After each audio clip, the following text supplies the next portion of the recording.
Hi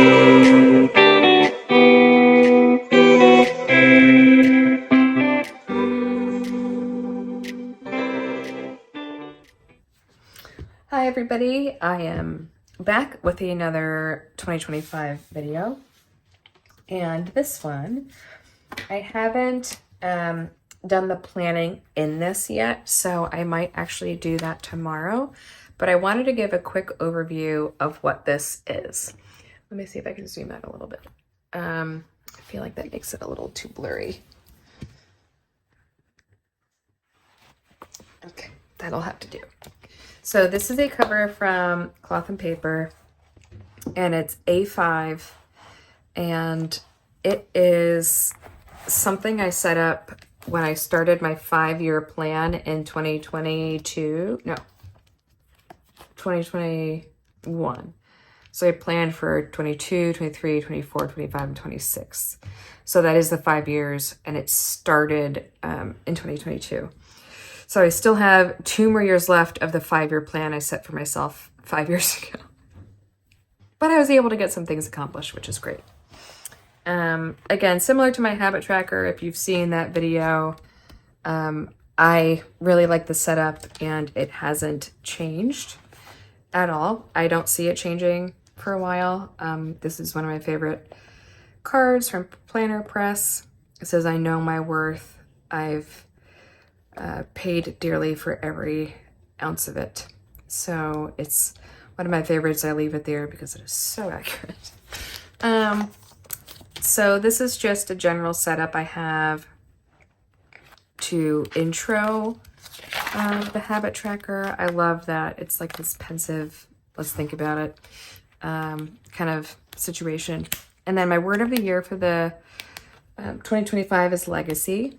I explained why in the habit tracker video, but I turned 40 December 19th, and as I was playing around with the word of the year, I was thinking what is applicable for 2025, but also a theme for what do I want this next decade of life to look like, which can be really overwhelming to think about, but it's also really fun to think about at the same time. And so a lot can happen for what makes a legacy. And I look forward to seeing how I can build that for myself and our family in the future. And we'll see how it turns out. This is a vision board from Cloth and Paper. And again, I have some placeholders in here for what I want to plan around legacy. And now that I determined the word, I can now go in and think about how am I going to structure the year for that. So this layout, it gives you recommended structure, or you can use the blank one or both. But I did use this one, and I'll show you what I did last time. But the focus is usually where I put the word of the year. Then you have to try, dreams, physical goals, mental goals, to do, and financial goals. And then just general goals, you can put some notes here, and then a reflection maybe at the end of the year, maybe a reflection of what did you try this past year that didn't work that you want to change going forward. And so my word of the year last year was voice, and this is how I structured it last year. So I said I want to get back to making myself a priority before the world is awake. Most of my personal professional progress has happened in the mornings. Find my voice again, go to therapy, set boundaries. It was hard this past year. My therapist was on sabbatical for the whole year. She's coming back next year, and I'm just so excited for that. I did do this 40th photo shoot. I did take some mental health days. I started an affirmation journal and fell off. I started, committing to boundaries really towards the end of this year, but I did start working on it much better.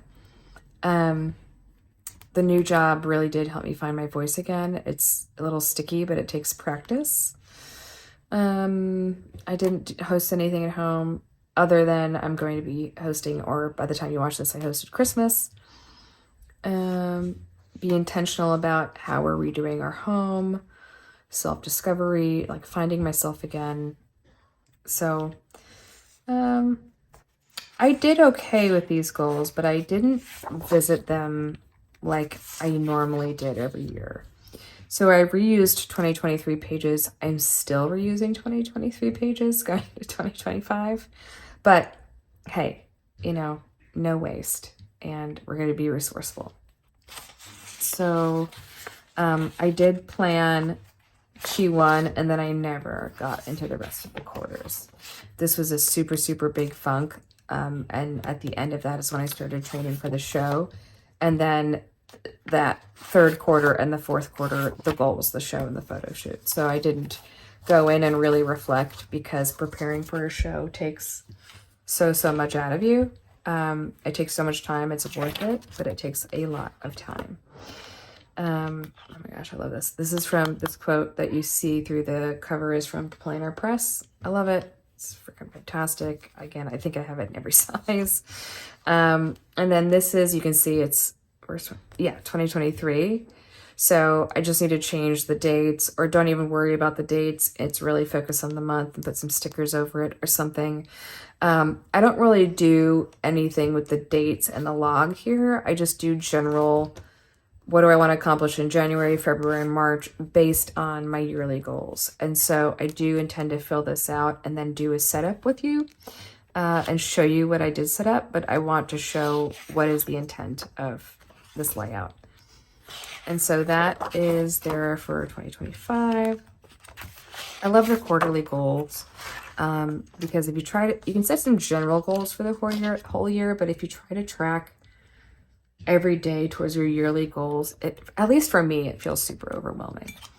And then this is a new tab I put in because this is the 5-year plan layout. When I bought the original 5-year plan, I bought 3 of them. I know it's crazy. Maybe it's not crazy. We're all planners, so we're all family here. But this is really going to be, instead of 5-year plan, it's like the 10-year plan. So it's like this little bit of a reset. So I planned for 2022, 2023, 2024. So I'm 3 years completed of the 5-year plan. I didn't really stop and think that when I first initially set up a 5-year plan that I was going to be turning 40 with 2 years to go. So I'm just playing around with taking this 5-year plan layout and trying to design, what do I want the decade to be? What is the goal of the decade?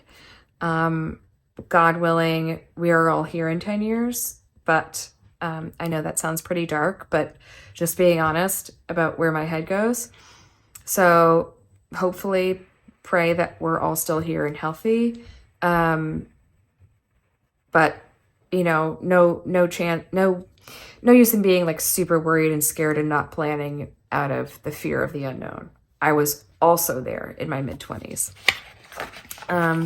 So this was just a little mini, I took the personal section out of the 5-year plan and I'm only doing the personal. But I want to set this up, personal milestones I want to hit over the decade. So this is the 40th or the decade. I got to figure out how I'm going to put a sticker there because I only have black ink. But we'll figure it out. But I want to make this the 40s, and I'll maybe find a way to do that. So this will be my 40s. And then the wellness, I have wellness, personal, financial, professional, and home. These are other goals from the original 5-year plan. So let's see. For example, this is personal 5-year plan. So again, I did this at the end of 2021. My mother had the stroke in 2020. My dad died in 2019. I got married in 2020. And so I got through 2021. And by the end of 2021, I said, that's it. I have to restructure this. And here I am already resetting with 2 years to go. But I'm confident, motivated, classy, classic style, have a capsule wardrobe, feel minimalistic, find my style, set boundaries as a common practice, and have no guilt. So, and then in this section, it's the milestones, like that you've hit milestones, but that's private, so I'm hiding that for now. And then personal, for example, I didn't do these. I know you're supposed to, this is like a mini goal setting for the 5 years for the section. Maybe I'll eventually get to that, but I didn't do it. I just left it as a design. Love this. Tough times never last, but tough people do. It's so true for goal setting. You go through so much. Oh, I did Ikigai, the Discovery Ledger, January 6th of this year. I have a need for consistency. I admire confidence, intelligence, peace, my partner, and Mavericks. I'm passionate about helping others, growing, and balance. I excel at conflict resolution and intuition. And I didn't fill out the wish to accomplish, endeavor to, I am here too. But I might do another Discovery Ledger at the beginning of 2024 and like look at that for the decade. And another example, personal 5-year plan. Faith and Rob at my core. Great. Expanded family. You know, working on that. We just adopted our baby girl pup, so she's awesome. My skin is much healthier. I haven't trained for an elite total, but I did compete in figure. I did do a 40th photo shoot. I still have 2 years to get the perfect glute shape. So this is actually on track. So very excited that my personal goals were achievable. And remember, if you're setting goals, they should be smart, significant, measurable, you know, attainable and trackable goals. Like you should be able to do them and measure them and have control over them, because we could set a lot of goals and in an unhealthy way not be able to control whether they happen. For example, my goal is to get a promotion or get a raise. Well, does the company have that in their budget to do that for you? If not, you can't really impact it. You can do the best you can, but you can't impact that whether that happens or not, really. So this is about style and then financial. So all this is say I have 2 years left of my 5-year plan, but I'm also this year I'm going to be setting up one for my 40s. So I'm super, super excited about that. And showing you that once I eventually do get that done. And I always love working in this one between Christmas and New Year's, because that is like the perfect time for reflection. It's a very slow time of year, and you're super sentimental, and you're in the mode of reflecting and looking forward. And so I do love taking my time and working through this over that period of time. So I do look forward to coming back and working through this with all of you. I appreciate you, and I really am thankful that you shared your time with me. It means so, so much to me. And until next time, I hope you enjoyed the video, and let me know if you have any questions or comments. Leave that below. I love hearing from you. It really does like make my day, and so many things that many of you say just absolutely warm my heart. So I'm super thankful. I love this little like ray of light coming from the candle. Second. Okay. So again, thank you for your time. I hope you're hanging in there through this holiday season. I know it's not easy for so many of us. And until next time, I appreciate you and thank you for joining. I will see you in the next one.